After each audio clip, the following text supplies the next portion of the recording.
Hello बच्चों, नमस्ते। तो मेरी यूट्यूब चैनल में आपका स्वागत है। तो बच्चों, आज हम पढ़ेंगे कक्षा 9 विषय हिंदी, चैप्टर नंबर 14 यानी कि काव्य नंबर 14, जिसका नाम है युग और मैं। तो इसके कवि है नरेंद्र शर्मा। एक पद है, तो इस पद के लेखक है नरेंद्र शर्मा। तो आइए उनके बारे में जानते हैं। तो कवि नरेंद्र शर्मा का जन्म 1913 ईस्वी सन में जहांगीरपुर यानी कि बुलंदशहर में हुआ था। शिक्षा प्रयाग विश्वविद्यालय में एमए तक हुई। वे आकाशवाणी के विविध भारतीय कार्यक्रम में प्रधान के रूप में सक्रिय रूप से जुड़े हुए थे।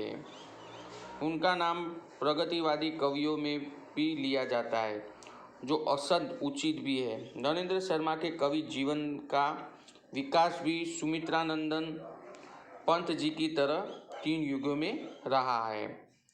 वे पहले प्रेम और विरह के छायावादी गीतकार रहे, फिर प्रगतिवादी कवि के रूप में और अंत में अरविंदवादी दार्शनिक के रूप में उनके कविता संकलों में प्रमुख है। प्रभात फेरी, प्रवासी के गीत, अग्निशय, रक्तचंदन, लाल निशान, पलाशवन आदि कविता संग्रह के अतिरिक्त नरेंद्र जी का एक कहानी संग्रह भी है, कड़वी मीठी बातें। उनकी कई कविताओं में तत्कालीन समय की वेदना प्रतिबिंबित है। युग और मैं कविता में देश में जो विनाश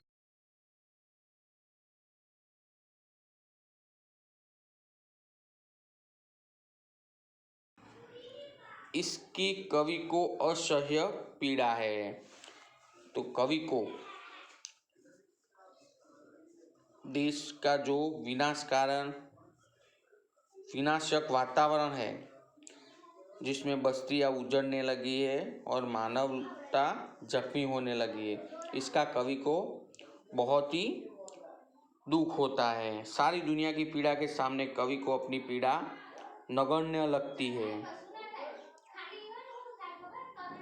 सारी दुनिया की पीड़ा के सामने कवि की पीड़ा बहुत ही है। मनुष्य को धरती पर स्वर्ग निर्मित करने के लिए परमात्मा ने हाथ दिए हैं, पर अपने में देवत्व पैदा करने का काम अधूरा छोड़कर मनुष्य आत्मघाती बनकर एक दूसरे का पराभव कर जगत के वैभव को तहस नहस कर रहा है। इसकी वेदना युग और कविता में अभिव्यक्त हुई है। तो अभी हम देखते हैं कि मनुष्य ही हमारे देश को तहस नहस कर रहा है। तो अभी मनुष्य को टेक्नोलॉजी चाहिए और इसी टेक्नोलॉजी के अभाव से उसके जो फायदे, उसके फायदे से उनको गैर लाभ भी यानी कि अनफायदे भी मिलते हैं। और मनुष्य ही सारी जगत के वैभव को तहस नहस कर रहा है और यही वेदना युग और कविता में दिखाई है। अगर मनुष्य चाहे तो पूरे जगत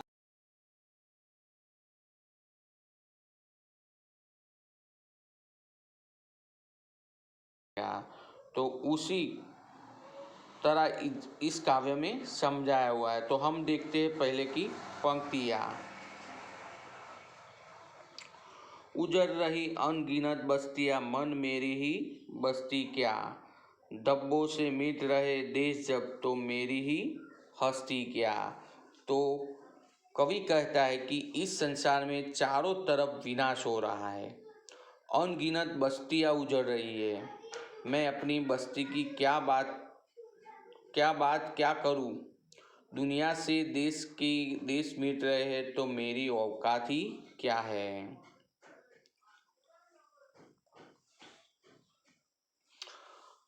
अभी दूसरी पंक्ति देखते कि बरस रहे अंगार गगन से, धरती लपटे उजल रही, निगल रही जब मौत सभी को, अपनी ही क्या जाय कही।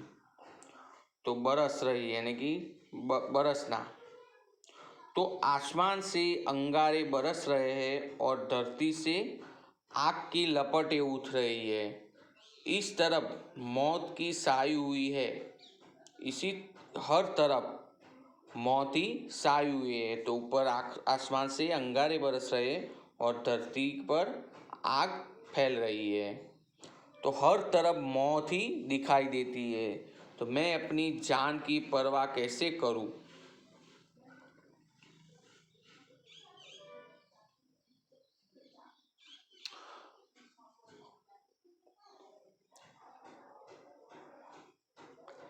दुनिया भर की दुख कथा है, मेरी ही क्या करुणा कथा। तो संसार में चारों तरफ दुख और संकट,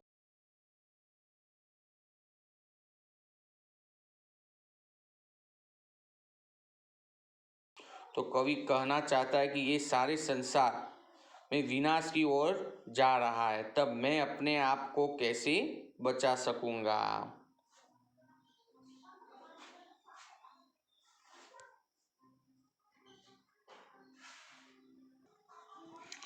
तो भी आगे की पंक्तियां समझते हैं। जाने कब तक दाव भरेंगे इस घायल मानवता के, जाने कब तक सच्चे होंगे सपने सबकी समता के।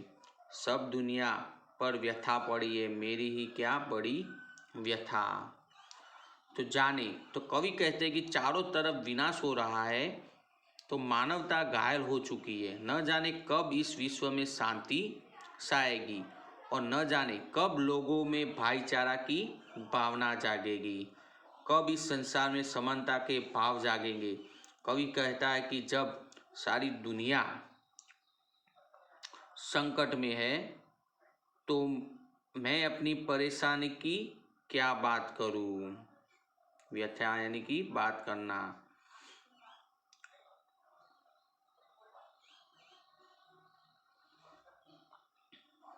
अभी आगे की पंक्ति समझते हैं।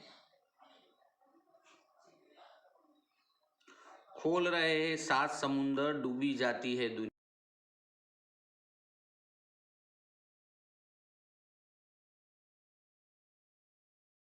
है सब दुनिया, जब मुझमें डूबता गम तो क्या। तो कवि कहते हैं कि सातों समुद्र खोल रहे हैं और इसमें दुनिया डूब जा रही है।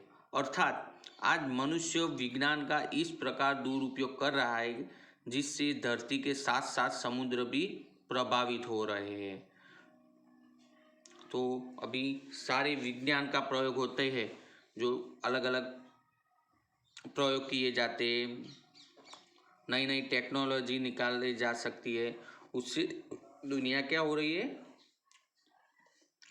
दूषित हो रही है। और इसी अभाव से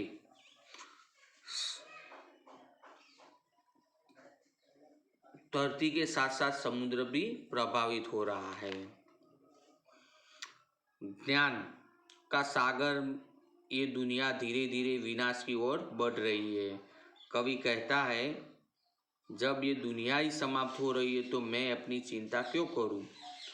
तो कवि कहता है कि सारी दुनिया ही डूब रही है, तो मैं मेरी डूबने की चिंता क्यों करूं।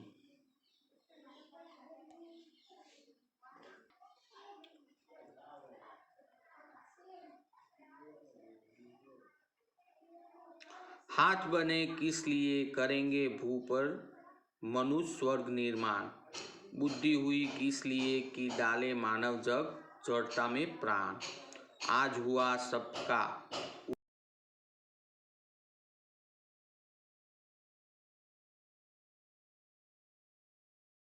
इसलिए दिए हैं, हम फिर से इन हाथों से धरती पर स्वर्ग का निर्माण करेंगे। ईश्वर ने हमें बुद्धि दी है जिसका प्रयोग कर हम इस संसार को विकास की ओर ले जाएंगे। लेकिन आज मनुष्य ने अपने लालच और मोह के कारण सब कुछ उल्टा कर दिया है। क्या कर दिया, सब कुछ उल्टा कर दिया है। यदि मैं आज दुखी हूं तो इसमें कोई बड़ी बात नहीं है। आगे देखते हैं। मानव को ईश्वर बनना था, निखिल सृष्टि वश में लानी, काम अधूरा छोड़ कर रहा है आत्मघात मानव ज्ञानी, सब झूठे हो गए निशाने, तुम मुझसे छूटे तो क्या। तो आज मनुष्य क्या बनना चाहता है, ईश्वर बनना चाहता है। वह पूरी सृष्टि को अपने वश में करना चाहता है। अपने विकास कार्य को छोड़कर वह स्वयं का विनाश करने में लगा है। सभी अपने रास्ते में भटक गए, यदि मैं अपना रास्ता भटका तो इससे कोई बड़ी बात नहीं है। तो सब झूठे हो गए, निशान चूक गए, तो मुझसे अगर भूल हो गई या मैं भटक गया तो इसमें कोई बड़ी बात नहीं है। तो अब आजकल मनुष्य पूरा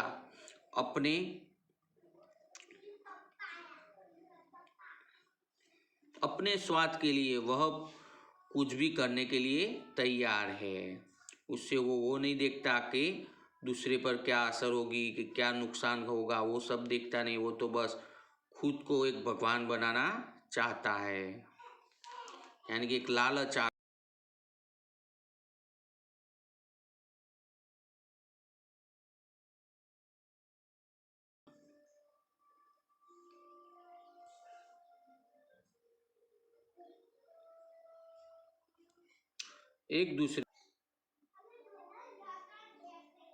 एक दूसरे का अभिभव कर रचने एक नए भव को, है संघर्ष निरत मानव अब फूक जगत घत वैभव को, तहस नहस हो रहा है विश्व तो मेरी अपना आपा क्या। तो कवि कहता है कि आज मनुष्य एक दूसरे का हराकर और नीचा दिखाकर अपने नए संसार की रचना करना चाहता है। तो इस पंक्ति में क्या कहते हैं कवि, कि आज मनुष्य एक दूसरे को हराकर नीचा दिखाकर अपने नए संसार को रचना करना चाहता है। सदैव संघर्ष करने वाला मनुष्य अपनी जग जाहिर शान और शौकत को नष्ट करने में लगा है। ये पूरा विश्व तहस नहस हो रहा है तो मैं अपने आप को बचाकर कैसे रख सकता हूँ। तो पूरी दुनिया के लोग विश्व को तहस नहस करने में लगा है, तो मैं अपने आप को बचाकर कैसे रख सकता हूँ।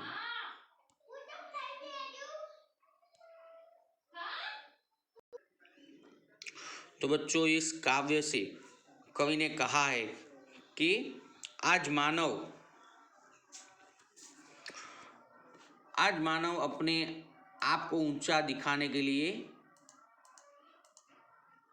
बहुत सारे प्रयत्न कर रहा है। तो बच्चों, मैं इस कविता का भावार्थ आपको शॉर्ट में समझा देता हूँ कि कवि क्या कहना चाहते हैं। तो कवि कहता है कि इस संसार में चारों तरफ विनाश हो रहा है, अनगिनत बस्तियाँ उजड़ रही है, मैं अपनी बस्ती की क्या बात करूँ। दुनिया से देश के देश मिट रहे तो मेरी औकात ही क्या है। आसमान से अंगारे बरस रहे और धरती से आग लपटें उठ रही है, तो इस तरफ मौत छाई, सभी चारों ओर मौत छाई हुई है, तो मैं अपनी जान की परवाह कैसे करूं। संसार में चारों तरफ दुख और संकट है, मेरा दुख तो इसके सामने कुछ भी नहीं है। कवि कहना चाहता है कि ये संसार विनाश की ओर जा रहा है, तब मैं अपने आप को कैसे बचाऊं। कवि कहते हैं कि चारों तरफ विनाश हो रहा है, कि मानवता घायल हो चुकी है, न जाने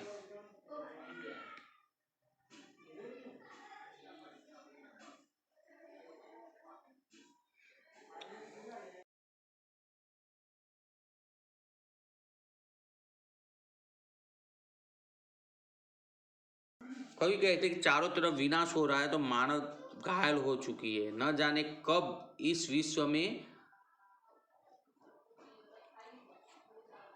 शांति से आएगी और न जाने कब लोगों में भाईचारा की भावना जागेगी, कब इस संसार में समानता के भाव जागेंगे। कवि कहता है कि जब सारी दुनिया संकट में साई हुई है तो मैं अपनी परेशानी की क्या बात करूं।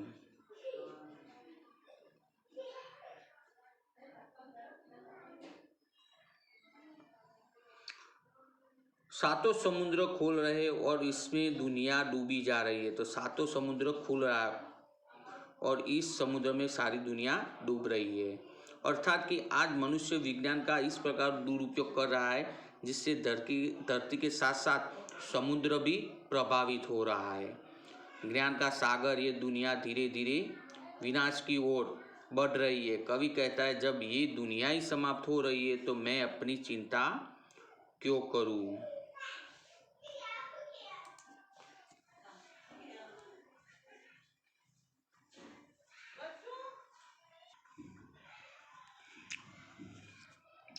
हाथ, कवि कहता है कि हाथ ईश्वर ने किस लिए दिए, हम फिर से इन हाथों से धरती पर स्वर्ग का निर्माण करेंगे।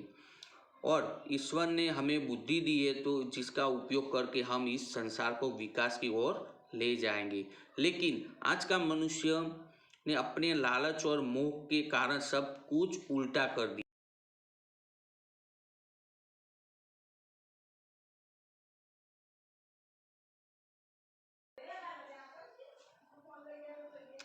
आज मानव यानी कि आज मनुष्य ईश्वर बनना चाहता है। मानव क्या बनना चाहता है, भगवान बनना चाहता है।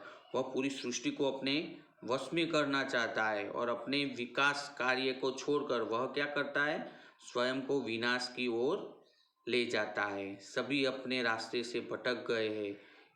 यदि मैं अपना रास्ता भटक गया, कवि कहते हैं कि सभी अपने रास्ते से भटक गए, तो मैं अपना रास्ता भटक गया तो इसमें कोई बड़ी बात नहीं है।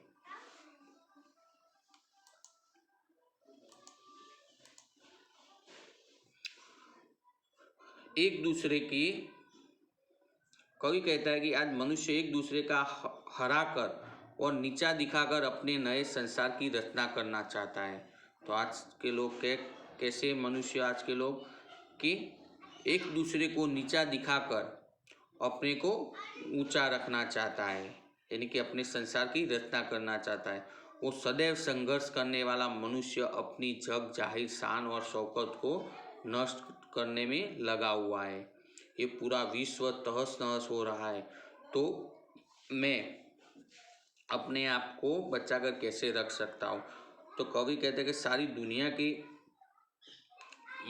मानव लोग खुद अपने आप को, पूरे विश्व को तहस नहस करके जीते हैं, तो इसमें मैं अपने आप को बचाकर कैसे रख सकता हूँ। इसमें मेरे अकेले क्या कुछ नहीं होता है। तो बच्चों, आपने इस पद को अच्छी तरह समझा होगा। तो अभी हम इस पद के शब्दार्थ देखते हैं।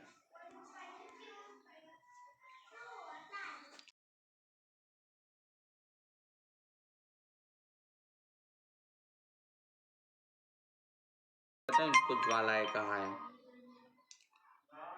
समता यानी कि समानता, व्यथा यानी कि दुख, पीड़ा, रुख यानी कि वर्तन व्यवहार, निखिल यानी कि सारी, संपूर्ण, पूरा, अभिभव यानी कि आदर करना, भव यानी कि संसार यानी दुनिया, वैभव यानी संपत्ति, आपा यानी कि अभिमान।